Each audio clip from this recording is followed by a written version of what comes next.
prevenção contra a poluição, ecoeficiência, né? Vamos falar agora da produção mais limpa. Professor, já ouviu falar da máquina da empresa Watergen, que tira a água do mar, tira a água do ar? Ah, de falar assim, tá? De falar assim, que é porque o ar tem o Watergen, isso mesmo, Watergen, né? Na verdade, porque assim, só que o ar, dependendo do local, tem umidade. Não morrer a seca não, moçada. Nós temos a solução e o futuro. Dependendo da região, nós temos aí teores de umidades. O Brasil tem aqui mais próximo do litoral, o teor de umidade é maior. Né? Cidades mais na parte interna, no centro do país, como região central, né? Centro-oeste, lá, Goiânia, Brasília, é muito seco. Só que assim, retira, mas a eficiência é muito pouco. Então vamos falar um pouquinho sobre resenha, tá bom, pessoal? Então vamos continuar, são exatamente 8h45, tá? O povo está crescendo aí, voltando, pessoal, daqui a pouco tem jogo aí, né?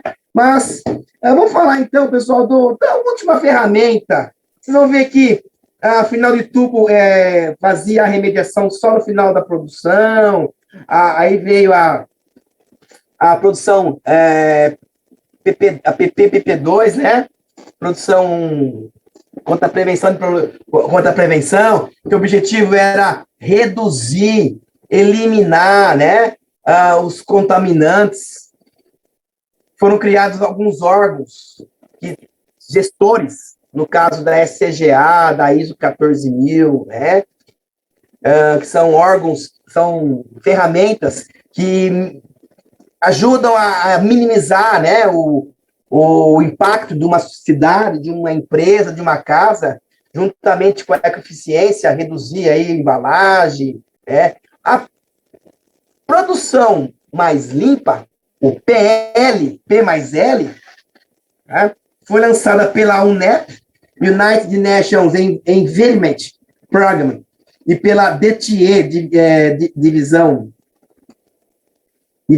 of Technology, Industry and Environment, e diz o quê, pessoal? Que a produção mais limpa é a aplicação contínua de uma estratégia integrada de prevenção ambiental a processos, produtos e serviços para aumentar a eficiência de produção e reduzir os riscos para o ser humano e o meio ambiente. Obviamente, a ideia é minimizar o impacto. Mas aqui é o legal, pessoal, que não vai só se preocupar com a questão do meio ambiente. Vai também estar ligado com a parte econômica, que é o reaproveitamento. Então, é o processo de ciclagem mesmo também. A gente vai manter, ó. Então, a produção visa melhorar a eficiência, a lucratividade e a competitividade das empresas. Porque, vejam só, a eficiência de equipamentos que conseguem aí gerar produtos mais tanto energético como a questão mássica. Veja, outra coisa importante, todo resíduo ser reaproveitado. Então, reaproveitar ao máximo. Aquele processo que nós vimos lá, final de tubo, de linha, que é sistema linear, você tem lá a entrada de matéria e energia, a produção e resíduo, acabou isso aí, não é mais linear. Agora ele vai ser reaproveitado, é reciclado, é o reuso. O pessoal aí que vai trabalhar aí com TCC, pessoal da civil, pessoal da produção, né? Uma coisa que se faz, coloca muito nesses TCCs, é o reuso da água. Então, o reaproveitamento da água, da energia, o reaproveitamento de matéria-prima, de resíduos, ok? Essa é a ideia. Então, você conseguir reaproveitar, você está lucrando. E, além do que, você ter aí o uso das certificações. Então, um produto que você vende, está no mercado, e ele é certificado com a certificação ISO 14000, é um produto que, nós vamos falar de rótulos, tá? De rótulos. Ele tem uma rotulagem ambiental, e ele é respeitado no planeta. Pô, isso aí, ó, tem muita empresa que consegue vender mais, porque tem essa questão da rotulagem. Então, isso é muito importante, tá? Então a implementação da produção mais limpa, ele resulta numa redução significativa de resíduo, que é essa a ideia, emissões, e, no caso, custos para a produção. Então, em geral, as melhorias e inovações advêm de um programa simples de gerenciamento que ocorre aí na questão. Então, o que não faz mais parte? O que não faz mais parte da produção mais limpa? Barbieri, tem empresa que usa ainda tratamento de efluente para líquidos, né? Tem produtos que ainda usam a incineração, né? Tem empresas que usam a reciclagem de resíduo em compostagem, porém não é o mais importante, como último recurso. É lógico que, infelizmente, tem alguns produtos que não tem como. Geralmente, resíduos da indústria farmacêutica, tá? Todas as grandes empresas. Eu tive prazer de conhecer, quando eu fazia minha graduação lá em Piracicaba, eu fui conhecer processo de descartes de uma empresa de farmacêutica chamada Lilly. Não sei se existe ainda. E fomos conhecer lá o incinerador. Então, tem alguns processos que esse material tem que ser incinerado, né? A Johnson, que eu tive o prazer de conhecer há uns anos atrás, ela tem o influente dela, mas não é o foco, tá? E assim por diante.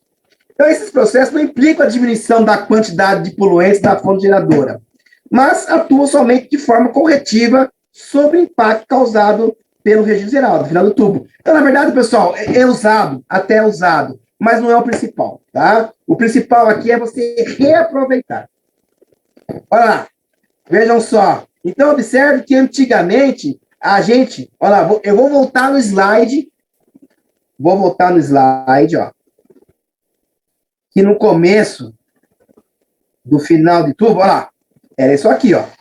Era um sistema linear de fluxo de matéria e energia, tá? Liminar. E aí tinha lá o resíduo. Observe que agora, se eu pegar um fluxograma de balanço de massa, isso aqui é um fluxograma, é a nossa próxima aula, gente. A gente vai trabalhar com isso aqui, ó, tá? E fazer conta. Vamos analisar qualitativamente e quantitativamente. Como que eu vou aplicar a produção mais limpa? Conhecendo o processo. É importante. Barbieri, preciso.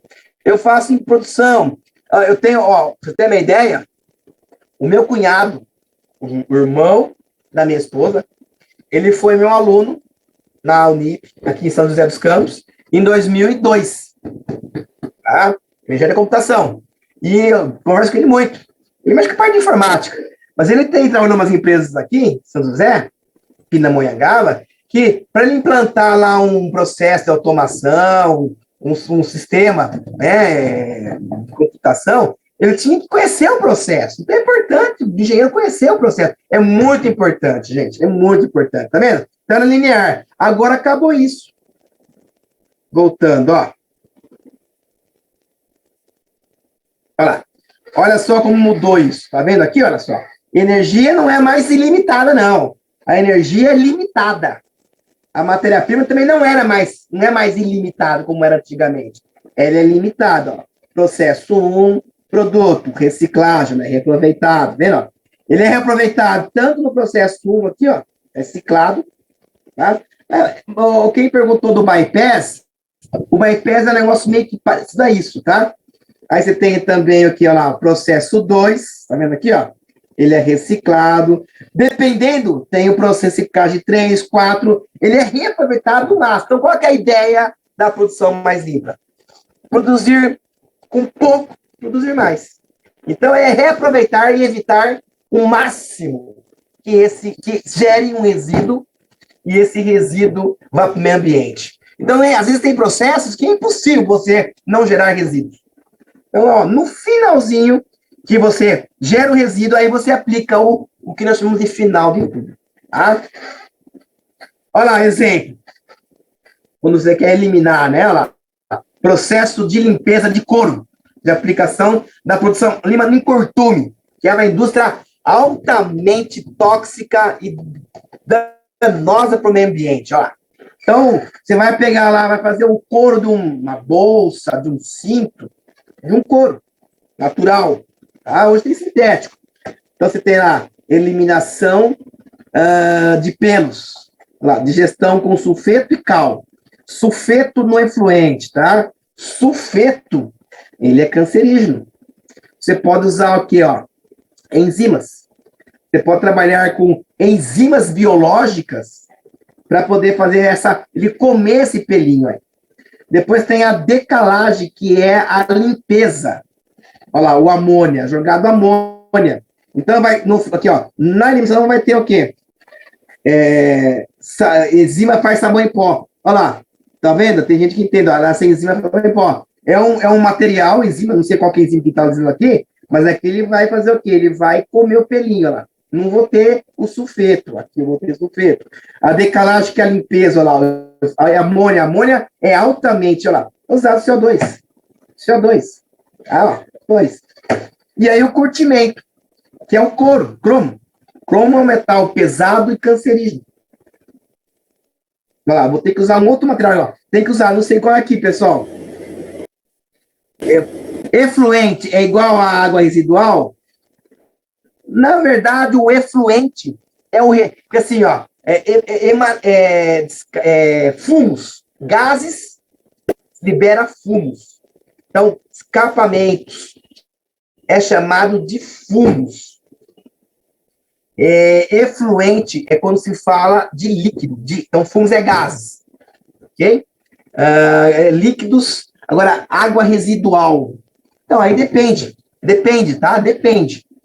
Efluente é o que saiu do processo. Essa água residual pode ser... água residual é o resíduo.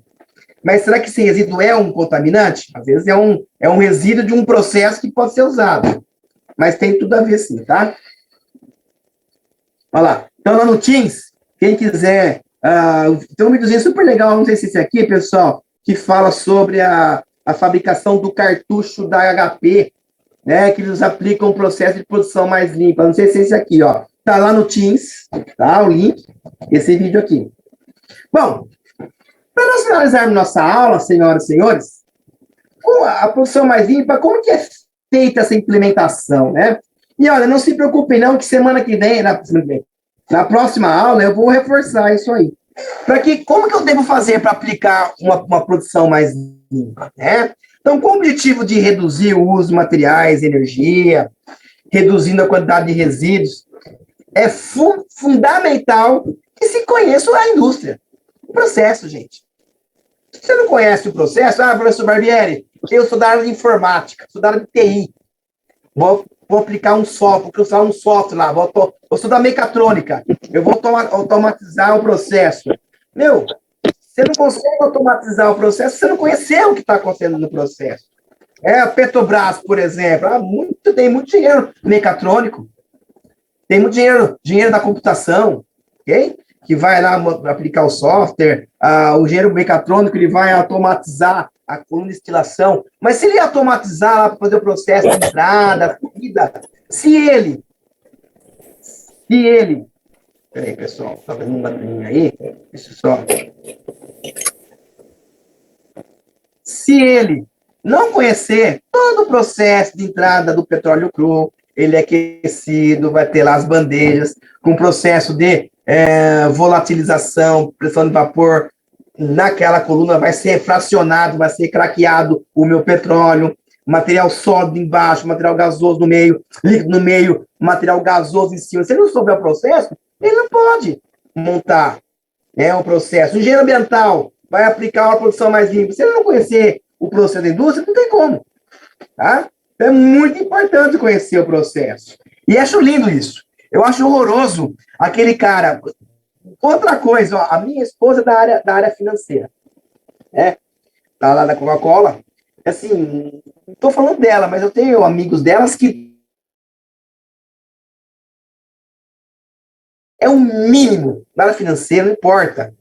De compras, de RH, o mínimo do cara profissional da indústria, por respeito da indústria, é conhecer o processo. Isso eu acho que é fundamental. Ainda mais nós engenheiros, gente. Pô, sou engenheiro da produção, sou engenheiro mecânico, sou engenheiro mecatrônico, sou engenheiro civil, né? Sou engenheiro da computação, engenheiro eletrônico, elétrico, sou engenheiro materiais, sou engenheiro químico. Não importa, é importante conhecer, é respeito à empresa, né? E aí, pessoal, como se aplica a produção mais limpa? Além depois de você conhecer o processo, é feito um projeto que envolve alguns itens, que eu vou comentar rapidamente aqui. Então, boa pergunta, Alex. Tem empresas aí que a planta é gigantesca. Tem 1.000 produtos. Ué, você não vai trabalhar com os 1.000 produtos. Se você for trabalhar naquela linha de produção, você tem que conhecer aquela linha de produção. Lógico. Se tem mais um produto, sei lá, tem empresas aí, São Paulo mesmo, que às vezes química, lá na química, que o cara faz substrato para tinta, o cara faz matéria-prima para sabonete, no mesmo processo, na mesma empresa, tem várias plantas. Você não vai trabalhar em todas, mas é importante que você conheça o que você vai trabalhar, né? Com certeza. Então, nós temos aqui, pessoal, que esse assunto que vocês estão vendo aqui, deixa eu pegar minha canetinha vermelha lá. Opa, cadê você? Tá aqui. Então, olha só, ficou vermelhinho? Ficou lá. Então, ó, isso aqui é a matéria, é o assunto da próxima matéria. Nós vamos, através da produção mais limpa, vamos conhecer aqui, ó. Então, nós temos a coleta de dados, nós temos a reflexão, a opção, a viabilidade, a implantação e o controle. Aí eu falo, Barbieri, em qual dessas etapas aqui nós já temos condições de montar uma produção mais limpa? Eu vou mostrar para vocês em qual dessas etapas que a gente aplica a produção mais limpa, tá? Então, vamos lá, pessoal. Primeira, tá? Então, a primeira é a coleta de dados. E nós vamos falar um pouquinho mais detalhado na próxima aula, que é, digamos, a etapa mais importante.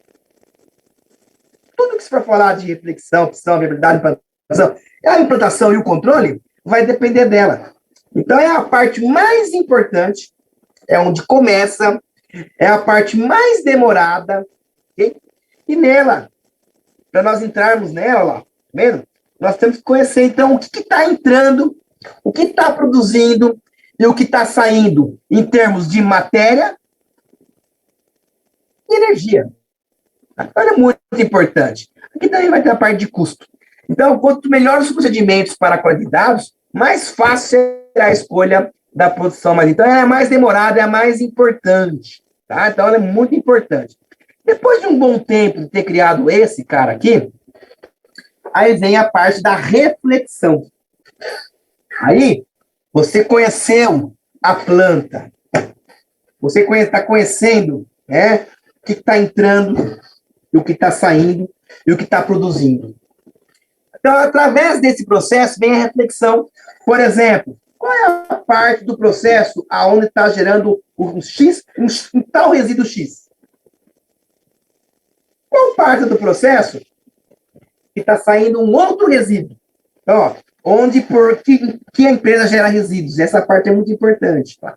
Após a primeira etapa, os dados coletados são analisados, então deve-se fazer uma reflexão de acordo com os princípios da produção marinha. Então, qual a parte digamos que, assim, que um processo, ele tem lá várias etapas do processo. Então, quais etapas que geram os resíduos? Okay? Depois da reflexão, vem a opção.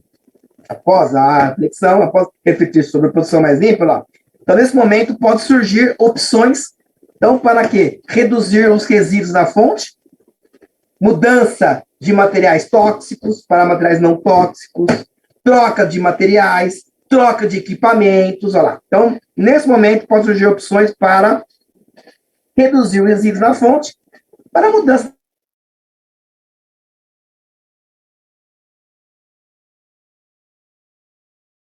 Desculpa, pessoal, interno, externa. Interna, fechada, externa, aberta, também é chamado desse jeito. Vai ser aplicado reciclagem? Qual? Interna ou externa? Aberta ou fechada? Ok? Aí depois vem a viabilidade. Uma vez selecionado as opções, deve fazer um estudo da viabilidade econômica, até ecológica para a opção. Aqui é o fechamento. Tá? Aqui é o fechamento da coleta, da reflexão, da opção e da viabilidade. Então, aqui entra a questão econômica, a questão de processo mesmo industrial de produção e a questão biológica. E qual que é a etapa que aplica a produção mais limpa? Então, depois que você passou por todas as etapas, é aqui que é mais importante para a produção mais limpa. É aqui que é aplicada a produção mais limpa. E, finalmente, o controle é onde então está o quê? Está ocorrendo todo o processo. Ok? Muito interessante esse processo. Então, ele segue lá. Dados, fluxo, matéria, energia e custo. Aí tem a reflexão, temos a opção, temos a viabilidade, a implantação, que é onde é colocado, então, no caso, a aplicação da produção mais limpa, e aí fechado com o controle. Nós vamos ver isso aí um pouco mais detalhado na próxima aula, tá? Então, ó, antes de iniciar a coleta de dados, ó, é capaz de responder as seguintes questões. Ó. Quais os dados necessários? Onde estão os dados necessários? Quais são as fontes de informação sobre o sistema? Então, é muito importante, pessoal, conhecer a empresa. O que está entrando, o que está gerando no processo A, processo B, processo C. Tem também geração de resíduos na manutenção? Também tem, ó, na manutenção. Então, temos de matéria, de energia, as emissões. Olha lá, emissões. Então, emissões, gases, nos efluentes líquidos, né? A perda de energia. Perda de energia também é questão de poluição. Bom, após a coleta de dados, então, deve estar apto a responder às seguintes questões. Ó. Qual a quantidade de matéria-prima, materiais energizados nesse processo? Qual a quantidade de resíduos e emissões? De qual parte do processo vem o resíduo e as emissões? Quais são tóxicos que devem ser controlados? Por que devem ser controlados? Qual é a parte da matéria-prima ou dos materiais utilizados que perde na forma de emissões voláteis, são os gases, geralmente por processo de combustão? Qual é o custo para descartar os resíduos e a perda de matéria-prima? Então, essa parte de qualidade é muito importante, gente. Aqui, para finalizar a nossa aula, entrarmos já na resenha de dessalinização, olha lá, aqui eu tenho um exemplo de produção de cerveja. Pessoal, se não entender aqui hoje, na próxima aula eu vou aplicar com mais detalhes, tá? Isso aqui eu vou falar um pouquinho mais detalhado, que é a matéria, que é o balanço de massa de energia da próxima aula. Então, olha só que legal aqui, ó. Então, aqui, na parte de coleta de dados, tá vendo? Então, eu tenho aqui, ó, os principais produtos. Cerveja em garrafa, cerveja em barril, cerveja em lata. Vocês sabem dizer qual que é a diferença entre a cerveja e o chopp? Tá aberto para bate-papo, tá?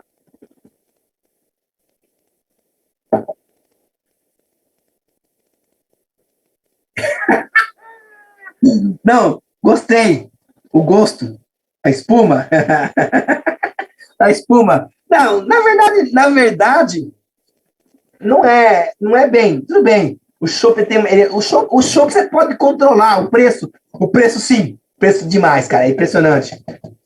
Isso, Renato Orlando, tá? Na verdade, pessoal, não, o gosto é diferente. O preço é diferente. A espuma, você pode escolher. A espuma você pode escolher. Ô, João Sena. Boa saúde, Eisbar. Eisbar, né? Eisbar. Chique.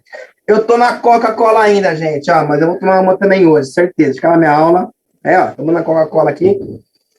Mas, pessoal, a cerveja, puta que pariu, olha, eu vou falar uma coisa pra você, como um engenheiro de materiais também, é um dos processos mais maravilhosos. Tive o prazer de conhecer algumas fábricas no estado de São Paulo de cervejaria. Então, Heineken aqui de Jacareí, a Ambev de Jacareí, a Ambev de Jaguariúna, a antiga Ambev, né, na Antártica, quem é de São Paulo sabe, a Wilson. Eu também conheci a Kaiser, eu conheci de Itu, a Skin Cariol de Itu, que hoje é Heineken, e conheci também lá de Mojimirim, que era Kaiser na época. E assim, é lindo, porque o processo lá de transporte da cerveja, lá dos maturadores, né, lá da Braskem, que a cerveja, na verdade, ela é maravilhosa. Ela tem a primeira parte, que é a parte da abraçagem. A abraçagem, que é uma, pelo menos aquele de Jacareí que eu conheço, que é uma das maiores da Ambev, é onde você vai colocar toda a matéria-prima. Então, vai colocar a cevada, a água, o lúpulo, e são grandes panelas de pressão bem quentes. E, ó, quem é da mecatrônica, eu levei os alunos da produção e da mecatrônica aqui de São José dos Campos, lá, aqui da Ambev, aqui de São José de Jacareí, tem um processo de automação espetacular, cara. O cara controla todo o processo. Depois tem a abraçagem, que é o processo de fermentação, né? Que você joga matéria-prima, lúpulo. Você vai passar pela parte de filtração, né? A grosso modo, né? A filtração. Até então, pessoal, toda cerveja é chopp. É que nem um filhotinho. Toda cerveja foi chopp antes. Tá? Bom, aí acontece. Depois que ele sofre o processo de filtração, abate temperaturas, né? No caso, tem a Antártica, dupla filtragem, aí ele vai para o processo. Então, quando aí separa o que é cerveja, o que é chopp. Né? Qual a diferença do chopp? O chopp, ele é a cerveja que sofre o processo de pasteurização, né? Então, a cerveja, ela sofre um processo de pasteurização flash. Então, tá lá, ele vai ter um aquecimento mais ou menos aí, quem é da área, me corrijam, tá? Mais ou menos aí, uns 60, 70 graus Celsius, ele aquece, depois ele dá um choque térmico, volta a temperatura aí baixa. É isso mesmo? Quem é da área, me corrigem, por favor, tá? Ele sofre lá são máquinas bem grandes, pasteurizadoras, então quando ele é a cerveja, ele sofre um processo de aquecimento rápido, a 60, 70 graus Celsius, e aí ele é resfriado. Então, o que diferencia? E o chopp, ele vai direto lá para o invase, né? E o chopp não tem garrafa de chopp. Tem garrafa de chopp? Não. O chopp, ele vai para barril. Eu sou da época, pessoal, na casa do meu avô, quando eu tinha criança, eu não bebia aquela época, mas meu avô comprava chopp de barril de madeira. Hoje é tudo aço inox, maravilhoso. É tudo de aço inox. Aço 304L, aço inox maravilhoso. As unidades de pasteurização, exatamente. O chopp vai para o invase de barril. Não tem chopp de latinha. Garrafa PET. E aí o que acontece? O que diferencia o chopp? Né? Então, na verdade, na cervejaria, mata as bactérias, um pouco de levedura. E pelo matar essa levedura, a cerveja dura 6 meses. É isso mesmo, mais ou menos, a validade da cerveja? Então, pelo fato de ser pasteurizado, dar um choque térmico, vai morrer algumas bactérias. 240 dias agora. Obrigado aí, Lucas. O que está falando aqui. Então, ele vai perder essas leveduras e a cerveja vai durar um pouquinho mais. O gosto dela é um pouquinho mais forte. O chopp, Lucas, quanto tempo de chopp dura aí, mais ou menos? Bem pouco, né? Olha lá, apertou por causa da pandemia. Você trabalha onde, Lucas? Acaba no dia. Boa. Certo, uma semana, né? Então, exatamente, cara. Ele é mais suave. Agora, né, vê se estou certo, Lucas. O pessoal fala da espuma, né? Porque, na verdade, quando você vai colocar o barril, para você tirar o chopp do barril, as máquinas injetam CO2. O CO2 vai entrar com uma pressão e ele vai empurrar o líquido, que acompanha junto. Aí, depende da maquininha, você pode injetar mais ou menos CO2. É isso mesmo? Você daqui, Lucas? Precisamos conhecer, hein, velho? Precisamos conhecer, hein? Você trabalha faz tempo na Ambev daqui de Jacareí? Eu conhecia um bom tempo atrás o chefe da fábrica lá, o Fernando Melo. Você conhecia, meu? Agora ele está em Brasília, uma coisa assim. Era o chefão da unidade aí. Eu e o Eduardo que a gente conheceu ele. Bom, aí o ideal, o chopp que o pessoal fala, né? Tomar aí. Qual que é a temperatura? A temperatura ideal de uma cerveja é quanto? Para tomar, né? Sei lá, bem baixo. Mas o pessoal gosta, é ideal tomar chopp sem colarinho, pessoal. O ideal é ter um pouquinho de colarinho, né? Uns 2 dedos, que o colarinho ele vai proteger o choque térmico, esfriar e outras coisas mais, ó. Mais ou menos 5 graus para menos, né? Então, hoje você vai no bar, naquela geladeira, tá marcado lá mais ou menos menos 4,5, 4 graus Celsius, que é a temperatura bem gelada. Muito gelada, você também pode perder o odor, o sabor também, né, na língua. Lá, menos 2. Então tá aqui, ó. Você tem a produção. Aí, voltando, tá? Porque cerveja, pessoal, é um processo maravilhoso. Desculpem, tá? É um processo de engenharia. É um processo de engenharia perfeito. Então, aí a planilha 2 está mostrando alguns a fabricação de cerveja. Então, isso é importante. Ó, esse aqui é o produto. Ó. Esse é o produto, por exemplo. Então, ó, cevada, o lúpulo, o ácido lático, aí você tem rótulo, as tampas, as garrafas, a lata, a água, o óleo, a eletricidade para mover, o óleo para mover as máquinas, para aquecer, né, o vapor. Você faz a limpeza da tubulação com vapor, superaquecido, eletricidade. Aí você tem a matéria-prima, cevada, lúpulo, a água. E isso aqui, olha, tem a unidade que é usado. Olha lá. Então, cevada é matéria-prima, lúpulo é matéria-prima. Ácido lático deve controlar aí o pH, né, da cerveja. Agora, rótulo, tampa, garrafa, embalagem, ó, já o resíduo de embalagem. Olha lá, você tem a água é matéria-prima, o óleo para caldeira, né, eletricidade, assim, então você tem as quantidades. É importante saber, porque tanto o cevado, o lúpulo, o ácido lático, ele vai dar também o que nós chamamos de... Ai, caramba, é trumpet. Tem o nome do resíduo. Na próxima aula eu coloco para vocês aí o processo de resíduo da cerveja. É trumpet, que fala, tem um trumpet, que é o nome do resíduo da matéria-prima, tá? Que é reaproveitado. Aí depois tem aqui, ó, planilha 3. Alguns resíduos sólidos e emissões líquidas na fabricação da cerveja lá. Então, o que eu tenho que fazer? É o bagaço? Não, não é o bagaço. Tem o nome, né? Tem o nome aí. É o trub. Então, é teu nome. Olha lá. Aí tem aqui, ó. Então, resíduos, emissões. Então, o custo de descarte, quantidade anual. Então, ó, algumas sugestões. Então, aqui é o que já tem resíduo. Não tem como. Então, através dessa planilha 3, ó, você tem que fazer uma análise, né? O objetivo tem que ter lá, tem que ter toda lá a fiabilidade, como está aqui, ó. Olha lá. Quantidades, a reflexão, a opção, viabilidade. Através disso aí, ó, depois desses dados, olha lá, o que é descartado, fazer a aplicação mais limpa. Ó. Então, algumas sugestões para a prevenção de geração e resíduos, olha lá. Troca de embalagem, quando tem garrafas quebradas, né? O rótulo também, a reciclagem interna da água, reaproveitar a água, o óleo da caldeira, os palos tem que reaproveitar, para você ter maior eficiência da máquina, treinamento do pessoal, tudo. Né? Melhoria da tecnologia para água, para parte de óleo, então é muito importante isso, pessoal. Para todas as análises restrita o processo industrial, ou pode ser aplicado na área de serviço? Peraí, deixa eu me perguntar aqui. Professor, toda essa análise é restrita a um processo industrial ou pode ser aplicado para uma área de serviço? Boa pergunta, hein?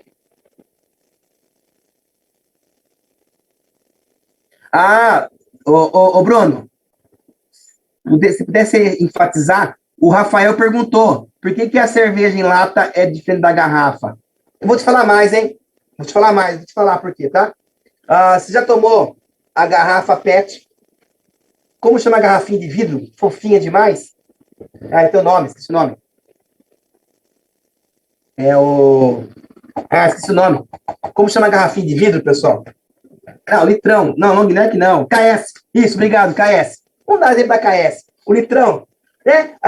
Uma coisa importante dizer que o gosto some mesmo. Eu estava conversando, eu sou amigo. Ele foi professor aqui da Unip, da aula de produção, ele foi da Heineken, ele está na Ambev hoje lá no México. Ele é doutor em embalagens. Ele falando, poxa, gosto ruim, né? Da lata, por exemplo. A lata, na verdade, gente, ela é feita de uma liga de alumínio, mas ela tem uma película polimérica, né? Para produzir internamente. Pode ver, ela pode pegar a latinha, ela tem. É que nem os produtos de alimentos lá, seleta, de milho, né? Que você tem uma película de plástico. Para que essa película não entre em contato diretamente aí com a lata. Então, pode ser que... Por que a Heineken, a garrafinha, é mais gostosa do que a da latinha? Com certeza, tá? A lata é envernizada, exatamente. Obrigado, João. Então, na verdade, esse verniz pode não estar tendo uma boa aderência. Tá? Ele pode estar tendo uma reação com a bebida. E realmente é verdade. Outra coisa, se você pegar um refrigerante de garrafa plástico, garrafa de vidro, é questão também aqui, ó, você pode ver, ó, a questão que a de garrafa de vidro, o processo é colocado CO2 e é colocado a tampa.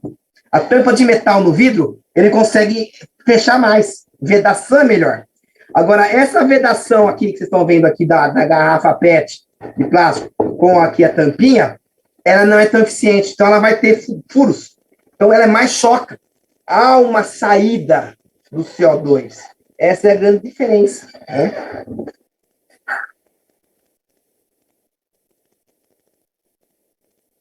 Olha lá, no canal do Manual do Mundo, a latinha, a gente mostra que tem a película. Olha lá, tá vendo? Ó? Essa película, então, a latinha da Heineken não é tão gostosa como a long neck, por exemplo, não, a garrafa.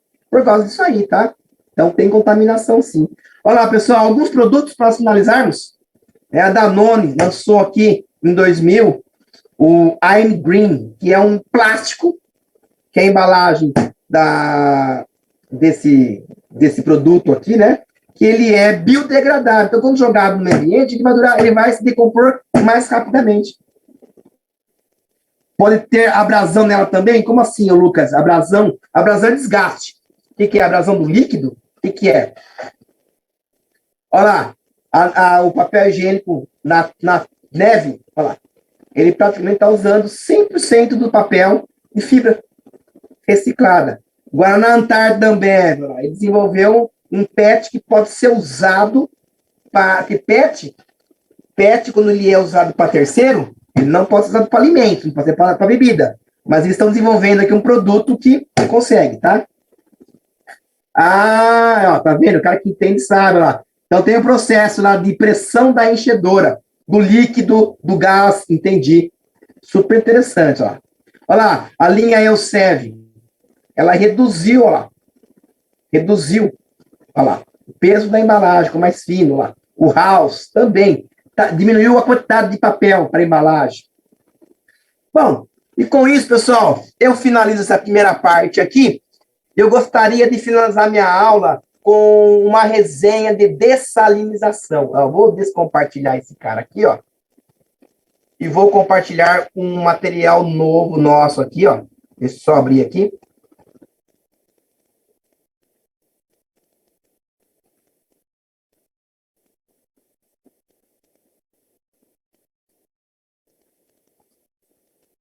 Vai. Cancelar. Peraí. Só um minutinho, pessoal. Vamos então finalizar nossa aula. Devagarzinho, sossegadamente aí, tá? Falando um pouquinho, pessoal. Olha, eu vou tentar, não, agora não, mas vou tentar abrir o áudio. Mais para frente, fazer um teste para ver se todo mundo aí consegue, né? Falar, porque quer falar é legal. Quer falar é legal, né? Bom, pessoal, vamos falar então, ó, praticamente, a gente encerrou essa segunda aula nossa, né? E na próxima aula, quarta que vem é a aula por Honda, e na outra quarta-feira é balanço de massa. A gente fala da fitorremediação, bypass, eu mostro o processo de cerveja, eu mostro o processo de cimento, tá? Senhor, para fazer essas visitas de fábrica, para saber sobre o processo de produção, precisa ser engenheiro de quê? Não, precisa ser processo? Não, você pode visitar como uma... não sei, quem está aqui, ó, o Luca. Eu sempre, porque minha esposa trabalhou um bom tempo na Kaiser, na Heineken. Então, eu era cachorrinho de... tinha visita, eu estava sempre lá. Tanto é que tem as perguntinhas, eu até tinha decorado. Eu não sei como está por causa da pandemia, mas algumas empresas de cervejaria, a Heineken eu sei que tinha. Visita para a sociedade. Eu já levei vários alunos. Já levei aluno de engenharia aluno de farmácia, na indústria. Eu não sei como que está hoje. Cortaram lá. Pessoal, a Heineken de São José de Jacareí era maravilhosa, cara. Você visitava o processo, depois abria uma portinha, nossa, uma salinha cheia de naja, um salgadinho, garrafinha, latinha. Assim, as empresas cortaram por causa da pandemia. Mas assim, até a Ambev também. Eu já levei alunos meus lá na Ambev. Então, qualquer pessoa pode fazer sim. Se está fazendo parte, e para ela é importante, não é só a parte de processo. Para ela é importante também a propaganda. Ela quer vender. Então, às vezes, vou colocar, sei lá, de sábado eu vou abrir lá um horário para o pessoal conhecer o processo. Então, é importante. Não, essa a parte daqui tem, e outra, o Duque tá falando, você tem todas as áreas, engenheiros, tem o cara da ambiental, você tem o cara de vendas, o cara de lucro, financeiro, tem os caras de marketing. É aí que entra os caras de marketing, tá? A dessalinização, pessoal, foi uma proposta que eu tive da aula passada, exatamente. A aula passada eu falei sobre poluição hídrica. Então eu comentei, toda final de aula eu vou pegar um tema para abordar, para a gente conversar um pouquinho, sair um pouco desse negócio de aula. Como eu falei sobre poluição atmosférica aula passada e poluição hídrica, a dessalinização é um importante assunto. É da primeira aula. A aula passada falando sobre poluição. Tá bom, Gustavo? Gustavo com TH? Top, hein? Bom, pessoal, deixa eu comentar rapidamente aqui. Preparei 5 slidezinhos, tá? E a gente conversa. Então, processo hidrelétrico de dessalinização. Na verdade, você tem usinas de hidrelétrica e tem as usinas de dessalinização. Então, na verdade, a elétrica, ela usa água, rios, empresas, para gerar energia para acender lâmpada. As usinas de dessalinização é usada a água para tirar os sais da água. Agora, é possível você gerar energia elétrica da dessalinização? Aí você precisa de um volume muito grande. É o que nós não temos. A dessalinização é um processo ainda que está em crescimento, tá? Então, o que é a dessalinização, pessoal?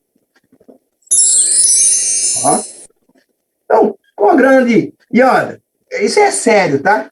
O Brasil, o planeta tem 98% de água salgada e somente 2% aproximadamente de água doce. Desses 2%, menos de 1%, bem menos, de 0,5%, é água usada para o consumo. Tá? Para o consumo. Então, olha a importância da dessalinização. E quando eu falo da dessalinização, não é só da água do mar.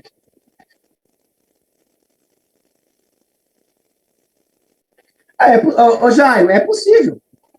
Lógico que é possível. Você pode acoplar, desculpa. Você consegue, em uma porrada só, né, quebrar 2 cajadadas. Uma cajadada quebrar 2 tiros, aí uma coisa. O problema é você conseguir ter volume de água para que você consiga mover turbinas. No caso, como vai ser água, né? Então só pode ser energia hidrelétrica. Eu não conheço um outro processo aí que possa servir, né? Processo de pressão? Não sei. Boa pergunta, viu, Jairo? Água do processo para gerar energia? Seria super interessante. Imagina se você consegue numa usina dessalinizar e gerar energia. Eu acho que isso é o futuro. Eu não conheço, no Brasil não tem, e até agora eu não conheço nenhuma empresa que faça ao mesmo tempo.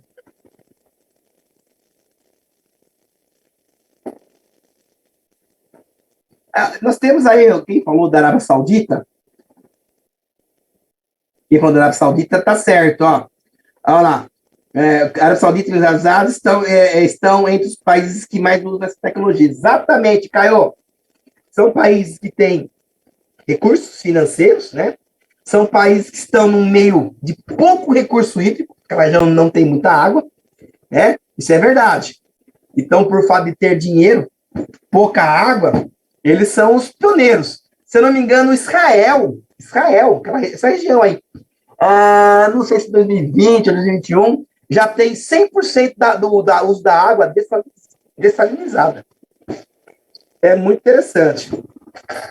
Só para finalizar aqui, gente, então a dessalinização não é só tirar água do mar, é tirar sais minerais. Por exemplo, água de poço artesiano. Então, água de poço artesiano tem muitos sais. Tem muito cálcio, tem muito antimônio, muito sódio. Se eu vou usar essa água para um processo farmacêutico, alimentício, para água, também tem que dessalinizar. Você tem que tirar esses sais aí, tá? Bom, a dessalinização é um processo físico-químico de osmose, tá? De cálculo de troca de pressão, que estão por não transformar a água salgada presente em abundância nesse local de água doce. Aqui, ó. Então, vejam só. Então, por que não transformar a água salgada presente em abundância nesses locais em água doce? Como nós temos aí uma abundância de sal, então nós temos aqui 3 processos clássicos. A osmose reversa, que é a mais comum, é a mais usada. A dessalinização térmica ou de evaporação, que é a mais cara. E tem um método novo, que é chamado de um método TSSE. Uma reversa, pessoal, rapidamente, olha lá. Na verdade, um processo de bombeamento por onde as tubulações passam por microfibras. Tá? Onde a ideia é que, por diferença de pressão, osmose, ele separa o NaCl da água. Além de separar o sal, também elimina bactérias, eliminando os fungos. Ó. Qual que é o ponto negativo? É elevado o gasto de energia para fazer esse bombeamento. Por quê, pessoal? Na verdade, olha lá, a osmose reversa ou inversa, o que vai acontecer? Ó? Nós temos a entrada de água salgada com contaminantes, com sais, e eu vou aplicar uma pressão para que essa água... Qual o grande problema da osmose reversa lá? É que aqui eu vou trabalhar com peneiras moleculares, ou seja, peneiras ultra finas. Além de serem caras, que são coisas novas, eu vou gastar uma boa energia para poder empurrar a água nesses microporos. Como o NaCl, os contaminantes, são maiores do que a H2O, então aí no caso aqui eu tenho uma lembrança é impermeável. Então fica purinho, é bem fininho.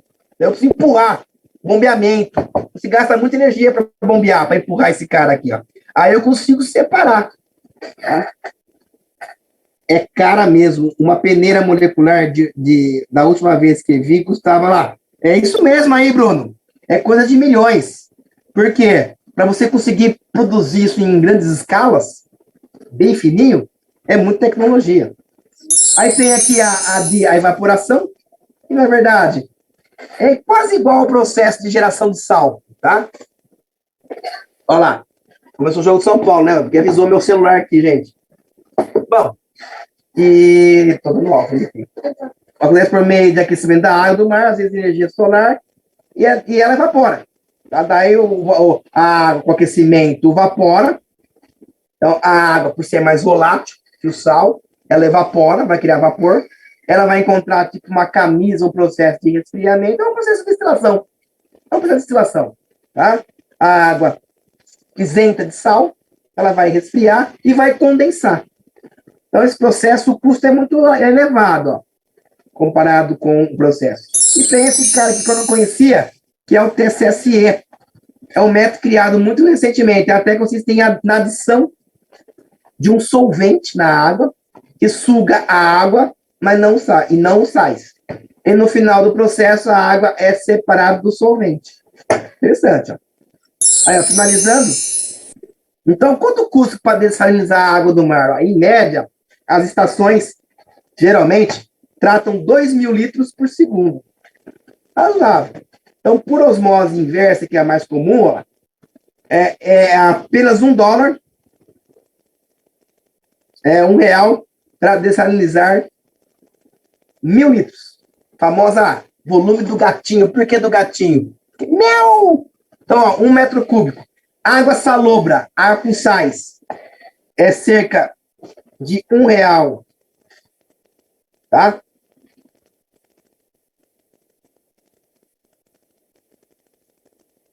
tá errado aqui, ó. É de 1 a entre 1. Aqui tá errado, pessoal. Vamos pagar aqui, ó. Gostei, tá errado, ó. Esse aqui não. Tá? Água salobra é de 1 a 1,50 o metro cúbico. Água do mar de 2 a 2,50 mais ou menos, até o abastecimento. Porque também tem o transporte, né? Não é só o processo de dessalinização. Você tem que enviar isso até o local de consumo. Então, nós temos a primeira usina no Brasil que foi construída no Ceará. E custaria, ela, por exemplo, custou em média 3 bilhões para construir. Olha lá. Olha lá, vamos ver aqui, ó, o que estão falando aqui, ó. Deixa eu ver aqui. Olha lá. Olha lá, é a CAGES, que é a maior usina, mais nova, que usa uma osmose reversa, olha lá. Tem impactos ambientais? Tem impactos ambientais. Tá? Lá no meio dos processos de extração, cada litro de água gera em torno de 1,5 litro para cada 1 litro. 1,5 litro de líquidos poluídos como cloro e o cobre. Ó. A outra coisa importante, hein, pessoal?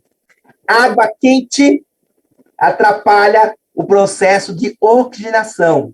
Então, você vai aquecer a de aquecimento, a evaporação, quando você joga água quente no recurso hídrico, você vai abaixar o oxigênio, abaixando, vai aquecer a água, vai diminuir a difusão de oxigênio. E aí, com menos oxigênio, morrem peixes, morrem plantas, que é chamado de hipóxia. Tá? E aí, é viável dessalinizar? Olha lá, pessoal. Então, ó, o cara é cara mesmo. Deixa eu ver uma coisa aqui. É o futuro, pessoal. Não tem jeito. Com as tecnologias, alguns países do primeiro mundo já estão conseguindo ter o maior uso da dessalinização. O Brasil, infelizmente, está gatinhando, mas é o futuro. Uma hora a água potável vai subir, gente. Não tem água. A água potável, doce, se um dia não tiver mais, não tem como produzir.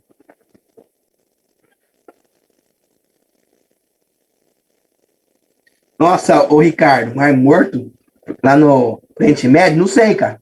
Mar Morto? Não sei dizer por quê. Alguém sabe dizer por que o Mar Morto lá do Israel chama Mar Morto?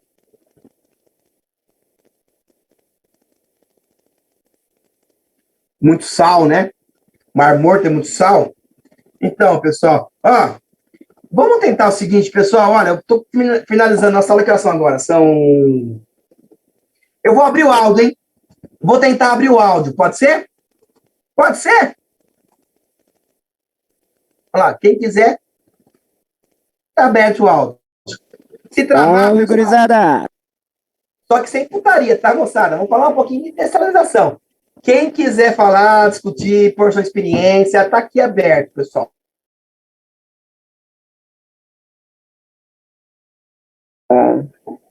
Pessoal, sem putaria, vamos falar da dessalinização, moçada.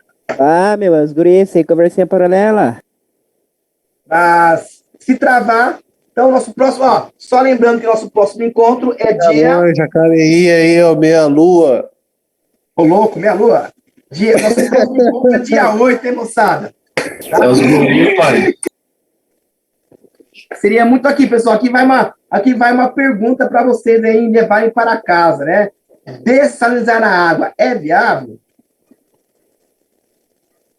Não. Dependendo do país que não tem. Professor, acredito que no momento não, professor. Naturalmente, isso já não acontece quando, por exemplo, esquenta a água do mar e evapora, e, enfim, chove. Isso já não acontece meio que de forma natural? Então, aí que tá. Boa pergunta. Quem fez a pergunta é muito interessante. Boa pergunta. O ideal... Não é viável, não.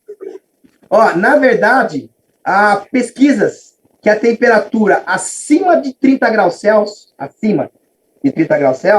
além dele reduzir o teor de oxigênio, ele aumenta a proliferação de bactérias.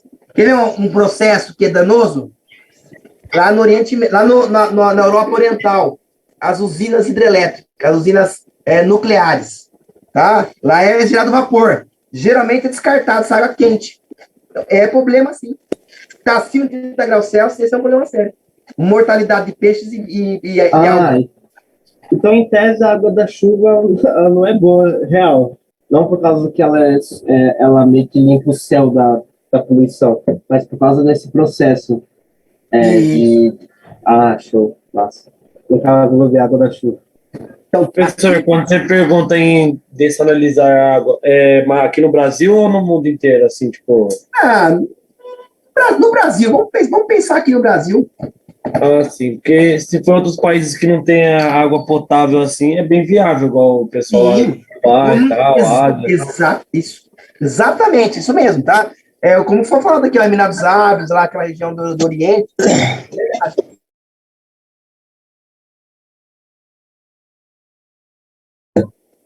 Um exemplo, que eu estava falando aqui em relação à usina hidrelétrica. Eu acho que essa dessalinização aí, ela é viável para essa área aí de gerar energia, certo? Porque em compensação ia sobrar mais água potável para poder ir para o consumo, porque as usinas, as barragens estão secando, né? Então, se a gente tiver capacidade de usar água do mar, ou seja, é quase, não é incontável, né, meu? Tem água pra caramba. Ele tá falando da usina hidrelétrica? Oi? Ele tá falando da usina hidrelétrica? É hidrelétrica ou quem falou aí, tá falando? Acho que eu tô falando que é um exemplo, que tem a opção de salinizar essa água aí, certo, do mar, e com ela mesmo usar essa água para usina hidrelétrica. Porque eu acredito que agora não usa por causa do sal, né? Então vai correr as bombas, não é isso? As turbinas. Tem isso, exatamente. Tem a questão da corrosão também, é verdade isso aí, viu? Então, aí se purificasse ela e usasse como usina, ou seja, a água que a gente usa potável, a doce, deixaria para o consumo, ao invés de gerar energia com ela, entendeu? Porque mas na a geração verdade, de energia com água potável gasta muita água, né? Professor, na minha opinião... Mas aproveitam o custo do rio, né? No caso da hidrelétrica. Mas o volume tem que ser grande. O Thiago falou que é verdade, ó. Tem que ser um volume grande, senão você não tem energia de poder mover as turbinas. Olha, eu acredito, na minha opinião, assim, que no Brasil é inviável. Temos várias fontes de energia renováveis. Não escuta? Posso falar? Vai? Então, na minha opinião, tirar o sal da água do Brasil é inviável, porque assim, nós somos um dos países que mais tem recursos naturais, como represas, rios. É um processo muito caro e um processo, digamos assim, muito trabalhoso. Eu acredito que se focasse em energia eólica, outros tipos de energia renováveis, energia solar, a gente não teria que gastar nosso dinheiro, nosso tempo com tirar o sal da água para poder pegar essa água para gerar energia. Mas o Nordeste... Mas o problema não seria gerar energia, seria, na verdade, usar água para o consumo mesmo, né? Não para energia. Exato. Acho que não é viável para gerar energia. É verdade. O Brasil tem recursos hídricos poderosos que dá para gerar energia hidráulica. A questão é a transformação da água do sal para água para consumo. No Nordeste é bem pobre a questão hídrica lá. Não tem muito. Ela é muito forte a seca. A questão de água no Nordeste é bem baixa, né, meu? Imagine, se nós, que é o país que tem a maior parte de água potável do mundo, nós está entrando em extinção, você tá entendendo? Imagine os outros lugares, nós praticamente não tem nada de água. Eu tava vendo reportagem esses dias aí, várias represas aí que estão trabalhando de operação. E sabe por que o São Paulo está tendo problema hídrico? A consequência disso é o desmatamento da Amazônia. Tem todo um processo atrás disso aí, cara. Professor. Oi. Rodrigo aqui falando aqui do São José dos Campos. Fala, Rodrigão. Uma coisa que eu vi, eu tenho alguns parentes que são do Nordeste ali, bem no centro da Bahia mesmo. Uma vez a gente viajou para lá e a gente percebeu que tem água lá, né? Tipo, eles cavavam um poço artesiano, porém a água era muito salobra, né? Que eles chamam. Salobra. Eu acho que nessa questão complicado que é o financeiro, né, para dessalinizar essa água seria muito alto, mas ia abranger muita gente, né, ia ajudar muita gente se tivesse esse processo ali no povoado deles, né, porque realmente você tomava banho, a água era salgada, e a água potável que eles tinham, que era para beber, essas coisas, né, eles tinham que comprar de caminhão-pipa, né. Se for pensar por essa linha aí, Rodrigo, realmente é verdade. Digamos assim, é viável na região do Brasil, não no Brasil todo, porque assim, Sim, sim. digamos assim, é o Nordeste, beleza, que lá, quando chove, chove. Quando não chove, o pessoal fica lá meses sem água. É complicado mesmo. Então, o Vitor está falando aqui do lençol freático. Não, mas o acesso é difícil, viu? Para você retirar a água do lençol freático, você precisa de bombeamento, tubulações profundas. É meio complicado. Outra coisa, o Nordeste tem muito açude. Exatamente. E é muito salobra. Você não pode usar essa água para processo industrial. Você vai correr toda tubulação. É complicado, gente. Pessoal, eu acho que valeu a aula hoje. Obrigado. Obrigado pela presença de todos. Semana que vem é o Honda. Na outra semana sou eu com balanço de massa. Aí eu vou criar um outro resenha. Tá muito caro, né? Tá bom, pessoal? Pessoal, tá bom? Obrigado de coração. Grande abraço. Boa noite. É nóis, teacher. Boa noite. É.